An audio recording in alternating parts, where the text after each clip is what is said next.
हरिः ॐ श्रेयकान्ताय कल्याणविधये निधयेद्धीनां श्रीवेङ्कटनिवासाय श्रीनिवासाय मङ्गलं मङ्गलं கோஷவேந்திராய மகனீய குணாத்மனே சக்கரவர்த்திதனோத்ராய சர்வகௌமாய மங்களம். அனைவருக்கும் நமஸ்காரம். அடியேன் அரவிந்த் ஐயங்கார், ஜோதிட சாம்ராட். நாம் இப்போ பார்க்கக்கூடிய தகவல் விஷ்ணுபதி புண்ணியகாலம்.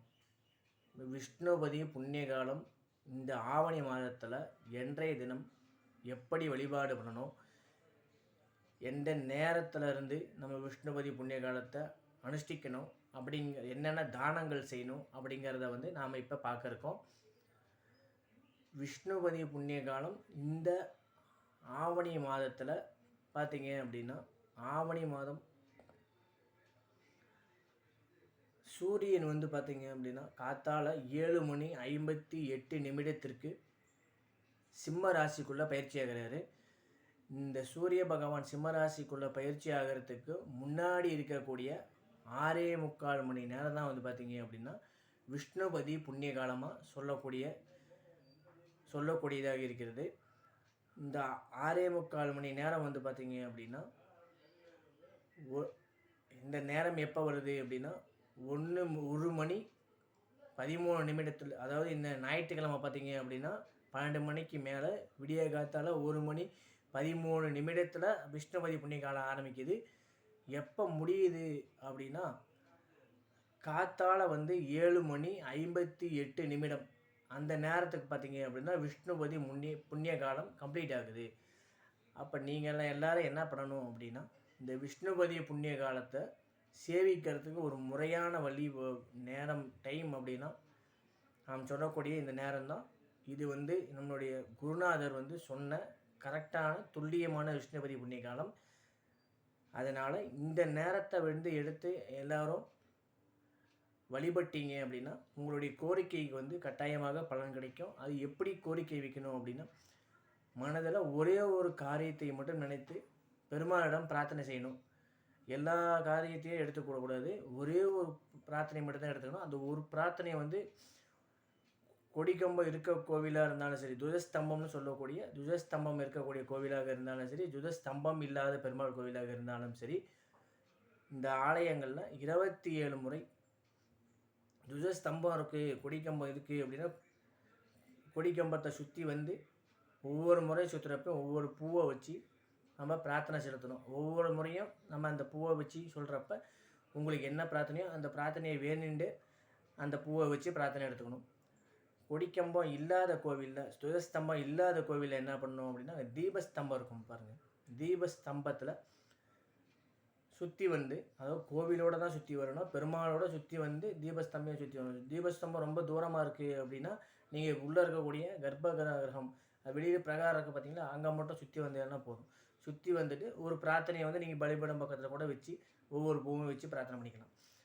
உங்களுடைய ஒரே பிரார்த்தனையாக தான் இருக்கணும். உங்களுக்கு எப்பேற்பட்ட கஷ்டங்களாக இருந்தாலும் சரி, வீடு அமையலையா, குழந்தை பாக்கியம் இல்லையா, திருமணம் ஆகலையா, சகல விதமான பிரார்த்தனை, சகல விதமான தோஷங்களும் இதில் அடிபடும். உங்களுடைய சகல விதமான கோரிக்கைகளும் நிறைவேறக்கூடிய ஒரு முக்கியமான நாளாக இந்த விஷ்ணுபதி புண்ணிய காலம் கருதப்படுகிறது.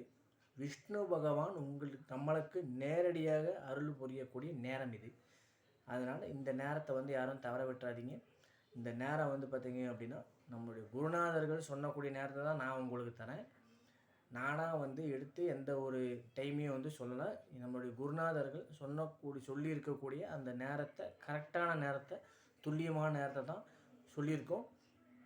அதனால் இந்த நேரத்தை இந்த நாளையை பயன்படுத்திக்கோங்க. விஷ்ணுபதி புண்ணிய காலம் ஒரு சிறப்புமிக்க காலமாக கருதப்படுகிறது.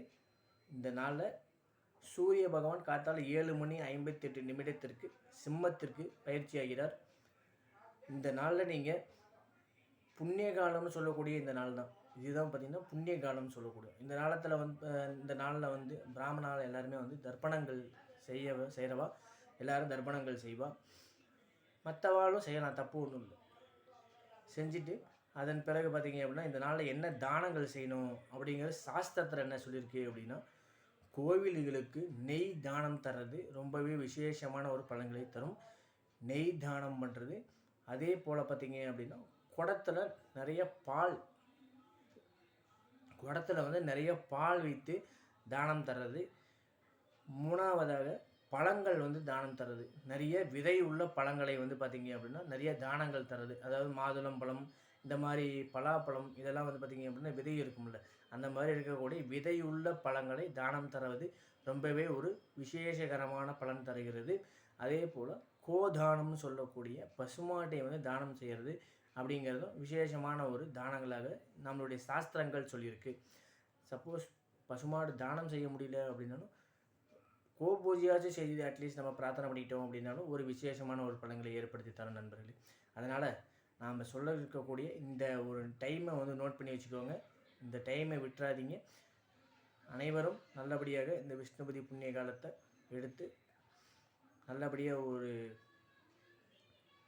பெருமாளிடம் பிரார்த்தனைகளை வச்சு சேவித்து பெருமாளுடைய அனுகிரகத்தை பெருமாறும் தாய்மொழி கேட்டுக்கல அப்படின்னா அருகில் உள்ள எந்தெந்த ஆலயங்களில் விஷ்ணுபதி புண்ணிய காலம் நடக்கலையோ அந்த ஆலயங்கள் எல்லாத்துலேயுமே நீங்கள் வந்து ஒரு கைங்கரியம் எடுத்துக்கோங்க.